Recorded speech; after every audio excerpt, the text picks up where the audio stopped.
আমাদের সমাজে অনেক লোক আছে যারা এখনো বলে থাকে আগের সরকারই ভালো ছিল বা আগের দিনই ভালো ছিল। শুধু তারা বলেই না এবং ফেসবুকে স্ট্যাটাস দেয়।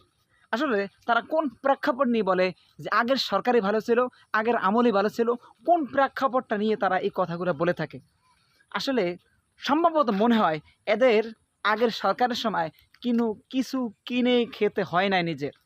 এখন নিজের টাকা দিয়ে কিনে খাইতে হয়। আগে তো সরকারের টা খাইছে, দেশের মানুষের টা খাইছে। এখন তো নিজের টাকা দিয়ে কিনে খাইতে হয়। এর জন্যই বলে আগের সরকারই ভালো ছিল। আগের সরকারের আমলে যারা ভালো ছিল এই কথা বলে, তাদের খুঁজে দেখবেন তারা মনে হয় আগে দেশের টাকা মাইরে খাইছে।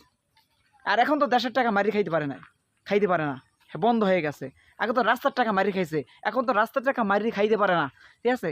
আগে তো গ্রামগঞ্জে মানুষেরকে ভয় দেখাইয়া, ঠিক আছে, তোর ছাত্র শিবির কমু, তোর জামার শিবির করে ধরাই দেবো, অতএব তুই টাকা দে। চাঁদা চাই খাইছে।